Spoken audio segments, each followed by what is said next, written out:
Shalom, selamat malam Bapak Ibu Saudara yang dikasihi Tuhan Yesus Kristus. Selamat kita berjumpa kembali dalam renungan pada malam hari ini. Doa dan harapan saya saudara semua ada dalam keadaan yang baik, sehat, penuh sukacita, dan selalu berlimpah dengan berkat Tuhan. Sebelum kita mendengarkan kebenaran firman Tuhan, mari kita berdoa. Bapa yang maha baik, Bapa dalam surga, Bapa dalam nama Tuhan Yesus Kristus, Tuhan yang selalu ada bersama kami, menyertai di setiap waktu dan keadaan.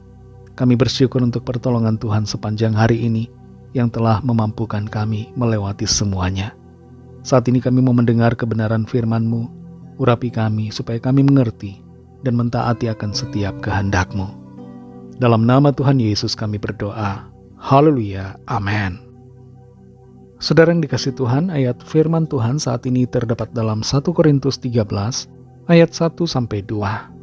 Tertulis demikian, sekalipun aku dapat berkata-kata dengan semua bahasa manusia dan bahasa malaikat, tetapi jika aku tidak mempunyai kasih, aku sama dengan gong yang berkumandang dan canang yang gemerincing. Sekalipun aku mempunyai karunia untuk bernubuat dan aku mengetahui segala rahasia dan memiliki seluruh pengetahuan, dan sekalipun aku memiliki iman yang sempurna untuk memindahkan gunung, tetapi jika aku tidak mempunyai kasih, aku sama sekali tidak berguna. Saudara yang dikasihi Tuhan, Alfred Nobel dikenal sebagai penemu dinamit. Dan sebenarnya dinamit yang dia temukan itu punya tujuan yang berbeda dibanding penggunaannya di kemudian hari. Alfred Nobel kemudian menyesal bahwa dinamit penemuannya dipakai dalam peperangan.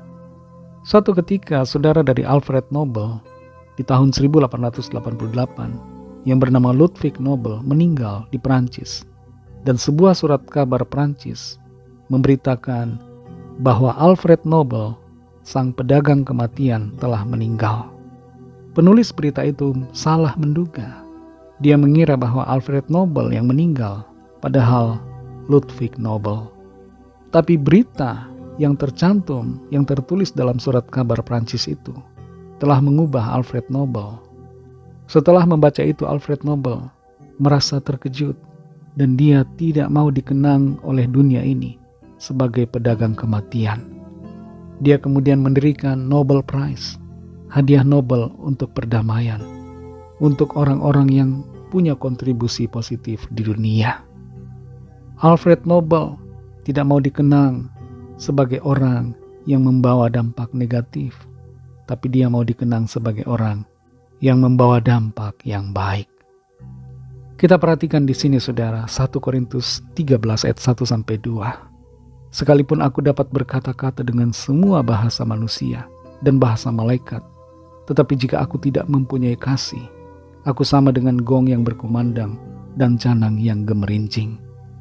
Sekalipun aku mempunyai karunia untuk bernubuat dan aku mengetahui segala rahasia dan memiliki seluruh pengetahuan, dan sekalipun aku memiliki iman yang sempurna untuk memindahkan gunung, tetapi jika aku tidak mempunyai kasih, aku sama sekali tidak berguna. Kita bisa saja hebat saudara dalam berbagai profesi kita dan juga dalam pelayanan.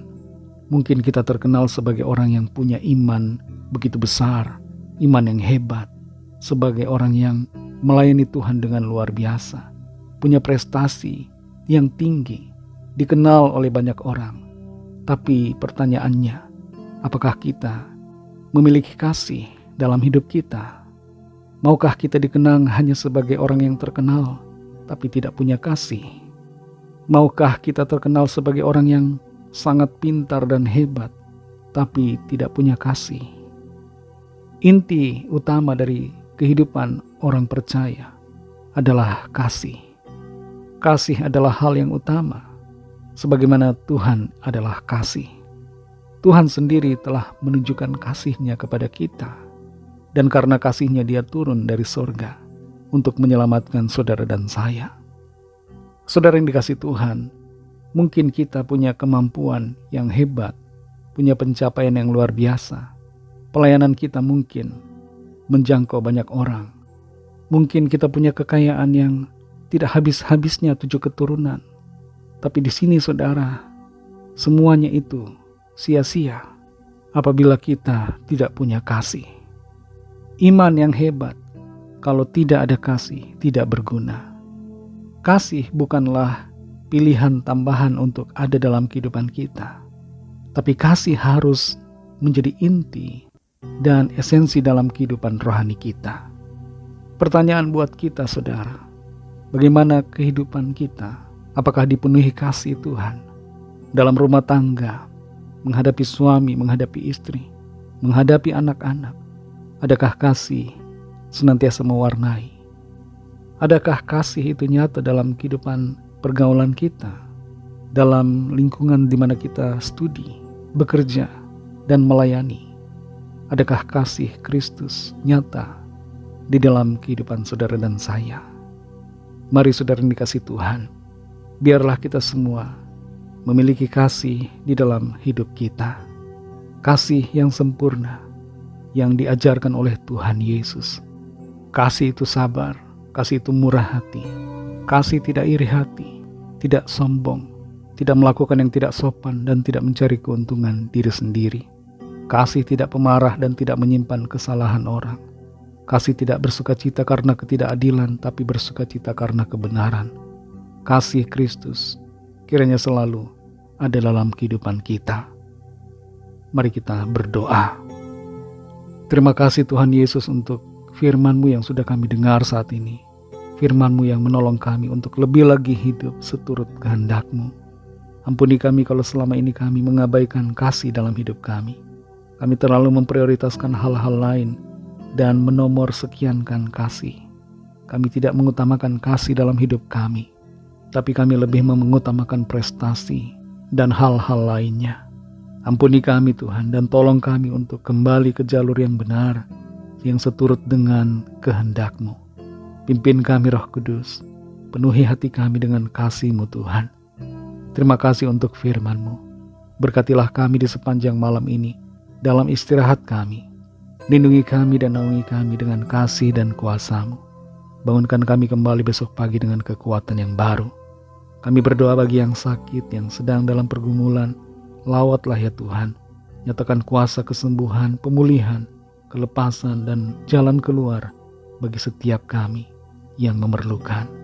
Kami percaya, kami terima jawaban doa, dan kami syukuri mujizat karya Tuhan yang indah dalam hidup kami. Berkatilah bangsa kami Indonesia dan juga semua bangsa di dunia ini. Berikanlah keamanan, kedamaian, dan kesejahteraan. Dan lawatlah setiap orang dari segala bangsa, supaya mereka percaya kepadamu dan menerima anugerah keselamatan. Ampunilah kami akan dosa kesalahan kami, seperti kami juga mengampuni orang yang bersalah kepada kami. Dan pimpin kami jadi sempurna, seturut dengan gambaran-Mu. Dalam nama Tuhan Yesus Kristus, kami sudah berdoa dan mengucap syukur. Haleluya. Terimalah berkat Tuhan. Tuhan memberkati engkau dan melindungi engkau. Tuhan menyinari engkau dengan wajah-Nya dan memberikan kasih karunia. Tuhan menghadapkan wajah-Nya kepadamu dan memberikan damai sejahtera.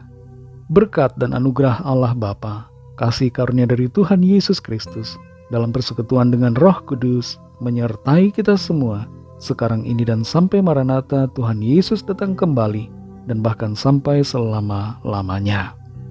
Dalam berkat nama Tuhan Yesus Kristus, haleluya, amin. Puji Tuhan, saudara yang dikasihi Tuhan, saya percaya firman Tuhan menjadi berkat dan kekuatan buat saudara semua, dan Roh Kudus akan menolong saudara untuk lebih lagi memahami kebenaran firman Tuhan dan hidup selalu dalam kemenangan. Tuhan Yesus memberkati saudara semua. Sampai jumpa dalam renungan yang berikutnya. Haleluya.